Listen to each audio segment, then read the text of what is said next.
Hello tout le monde, j'espère que vous allez bien. Aujourd'hui je suis trop contente de vous retrouver dans une nouvelle vidéo et vous avez deviné le thème. De toute façon c'est écrit dans le titre, mais j'ai aussi fait un effort de déco comme l'année dernière. Je vous retrouve bien évidemment avec ma palle de l'été. Pour ceux qui savent pas ce que c'est une palle, c'est simplement une pile à lire, c'est-à-dire que j'ai choisi des livres que j'ai envie de lire là pour le mois d'automne. Sachant que je précise encore une fois, ce sont des livres qui me font envie là, maintenant. Et si j'en ai lu zéro à la fin de l'automne, c'est pas grave. C'est juste une petite sélection comme ça des livres qui me tentent en ce moment et qui pourraient rentrer, selon moi évidemment, dans la période de l'automne, des lectures parfaites pour l'automne. Mais voilà, après, je lis vraiment ce que je veux. Si j'ai envie de lire de la romance dans 2 jours, je lirai de la romance parce que là il n'y a pas trop de romance. Donc j'ai sélectionné 8 livres pour cette pile à lire. J'aurais pu en mettre plus, j'aurais pu en mettre moins. Je vais peut-être en lire que 2, je vais peut-être en lire 0, je vais peut-être en lire 14. Mais voilà, vous avez compris l'idée. Donc voici ma pile à lire. J'ai essayé de mettre un peu de tout, mais globalement de ce qu'on voit là c'est quand même assez sombre, pas mal de thrillers, et j'ai essayé de mettre des nouveautés et des anciens titres pour vous présenter un peu tout.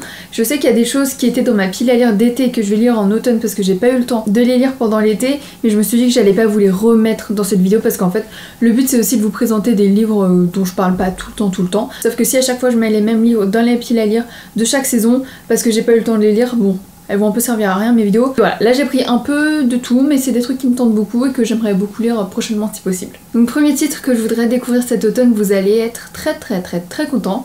Il s'agit de Les Étoiles de Noces de Sophie Jomain, publié ici chez les éditions Pygmalion. Non, c'est pas du tout les éditions Pygmalion, ici c'est écrit édition France Loisirs. Donc ici j'ai la version illustrée hardback qui est trop belle et donc qui contient quelques illustrations. Et cette saga j'en entends vraiment que du bien. Et en fait c'est un livre qui est dans ma palle depuis des années et j'ai décidé de le sortir ou en tout cas de le mettre dans cette pile à lire parce qu'en fait récemment j'ai lu une nouvelle de Sophie Jomain sur l'application Rocambole qui était une réécriture du conte de La Belle et la Bête et j'ai adoré son écriture et du coup ça m'a trop donné envie de découvrir d'autres romans d'elle. Du coup je pense que celui-là est parfait. De toute façon c'est le seul que j'ai dans ma palle d'elle, donc autant commencer par ce que j'ai. Et en plus il me semble que c'est le livre que j'avais tiré au sort dans ma dernière vidéo Choisissez ma lecture, mais comme je l'ai toujours pas lu, j'ai pas continué cette série de vidéos. Il me semble que c'est une saga en 5 tomes et franchement je sais même pas de quoi ça parle. Je sais que c'est du fantastique, je sais qu'il y a une fanbase incroyable et que tout le monde est hyper fan, mais je sais pas de quoi ça parle. Et là il n'y a pas de résumé, c'est juste écrit les légendes sont parfois plus cruelles que l'on croit. Dites-moi dans les commentaires si vous avez aimé Les Étoiles de Noces et si ça vaut vraiment le coup. On verra si je me lance cet automne. Ensuite je continue avec un livre bleu, oui j'essaie de trouver des similitudes là où il n'y en a pas vraiment, mais c'est un livre bleu. Il s'agit de La Cour des Miracles de Victor Dixon, c'est le tome 2 de la saga Vampiria, publié chez Robert Laffont dans la collection R. Je m'étais dit que c'était obligé de mettre ce livre dans cette pile à lire d'automne parce que j'ai lu le premier tome l'année dernière à Halloween, et c'était l'ambiance parfaite parce que c'était très gore, très Halloween quoi. Sachant que pour ceux qui me connaissent, je suis pas très Halloween. Moi, dès que c'est la fin de l'été, c'est déjà Noël, vous voyez.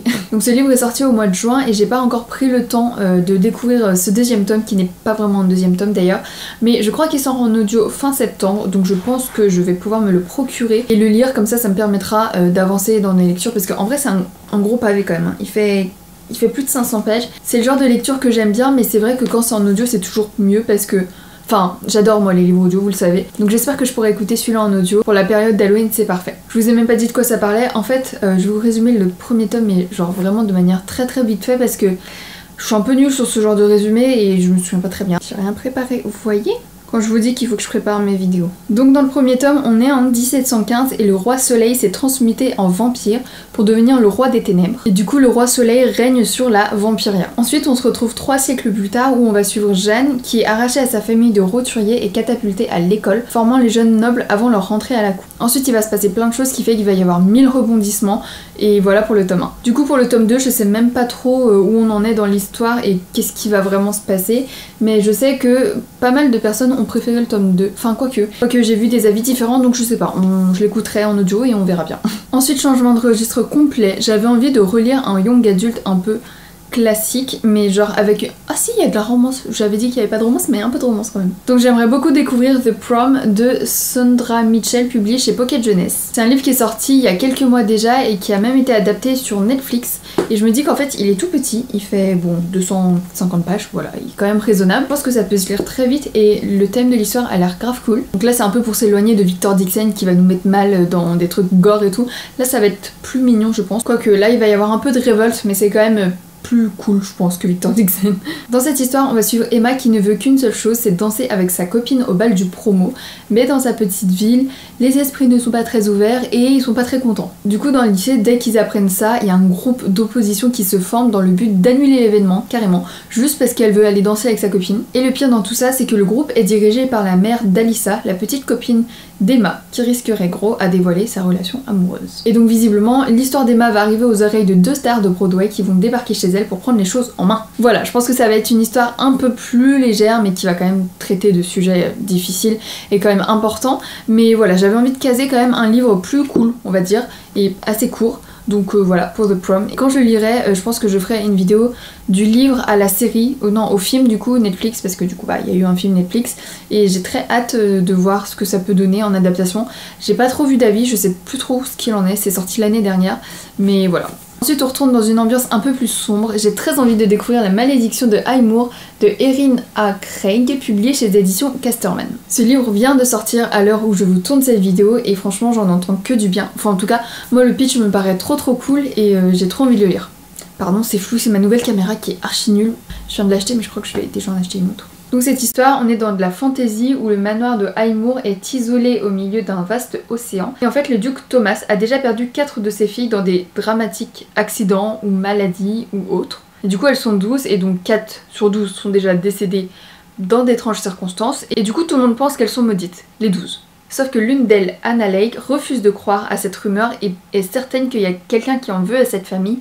Du coup, elle va commencer à enquêter. Elle va aussi découvrir qu'en passant des portes, elle va avoir accès à des sortes de balles hypnotiques où elle est complètement envoûtée, elle a du mal à sortir parce qu'elle est tellement complètement envoûtée que genre elle pense plus à tout ce qu'il y a autour. Mais elle va quand même réussir à s'en échapper il me semble et elle va continuer cette quête de je suis sûre il y a quelqu'un qui nous en veut, qu'est-ce que c'est que cette malédiction, j'y crois pas du tout, qu'est-ce qui se passe dans notre famille quoi. Donc voilà, je sais pas si l'histoire vous tente mais moi ça me donne trop envie et j'ai trop hâte de le découvrir. Par contre c'est un gros pavé, hein. Il fait plus de 550 pages, j'espère que je vais pouvoir prendre le temps de le dévorer. Mais je suis sûre que ça va être une histoire genre où t'es à fond dedans et que tu vas pas pouvoir lâcher le livre donc j'ai trop hâte de le découvrir. Bon, il y a encore quelques romans un peu sombres mais on va faire une petite pause et je vais vous présenter un livre que j'ai très envie de découvrir depuis très longtemps. Il s'agit du Premier jour du reste de ma vie de Virginie Grimaldi, publié ici chez Le Livre de Poche. Virginie Grimaldi, vous le savez peut-être mais je pense que c'est mon autrice préférée de tous les temps, tout simplement. Genre vraiment tous ses livres je les ai adorés, il n'y en a pas un que j'ai... Enfin si, il y en a forcément que j'ai moins aimé mais je les ai tous archi adorés quoi, c'est vraiment un niveau...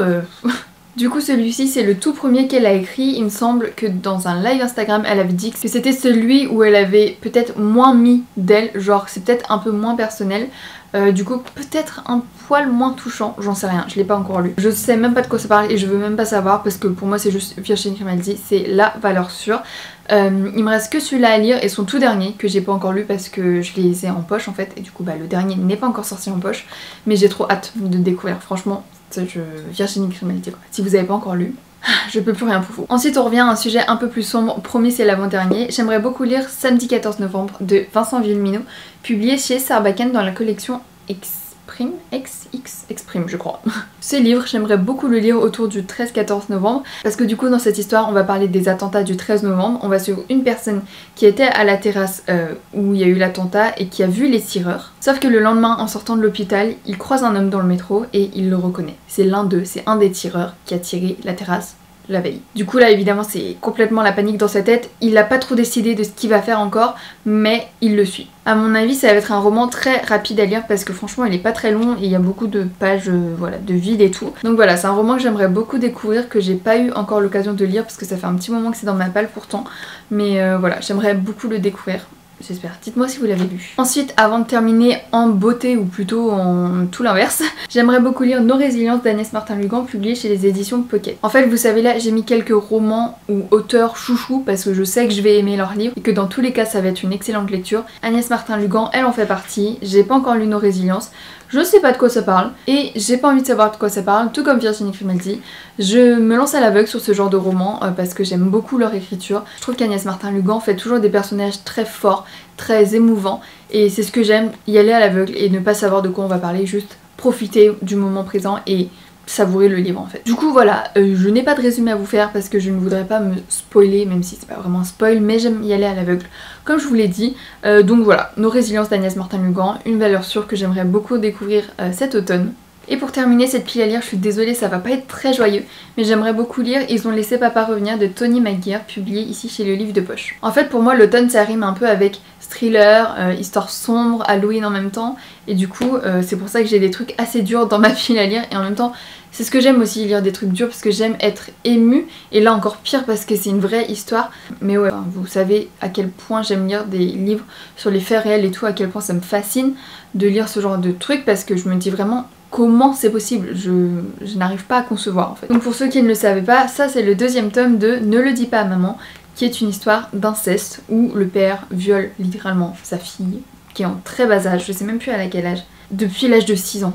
En fait dans le premier tome on découvre l'histoire de Tony McGuire, comment c'est arrivé petit à petit, comment ça a continué, comment personne ne l'a écouté, comment ça a duré pendant des années et des années. Et en fait à chaque fois quand tu lis le tome 1 tu te dis oh purée ça c'est horrible, il peut pas faire pire, il peut pas faire pire, et en fait c'est pire, c'est pire, c'est pire, et quand même tu penses que c'est le truc le plus horrible, c'est pas fini. Et donc voilà, ça c'est le tome 2, je sais plus trop où ça s'était arrêté au tome 1, bah voilà si tout simplement, ils ont laissé papa revenir, c'est le titre genre...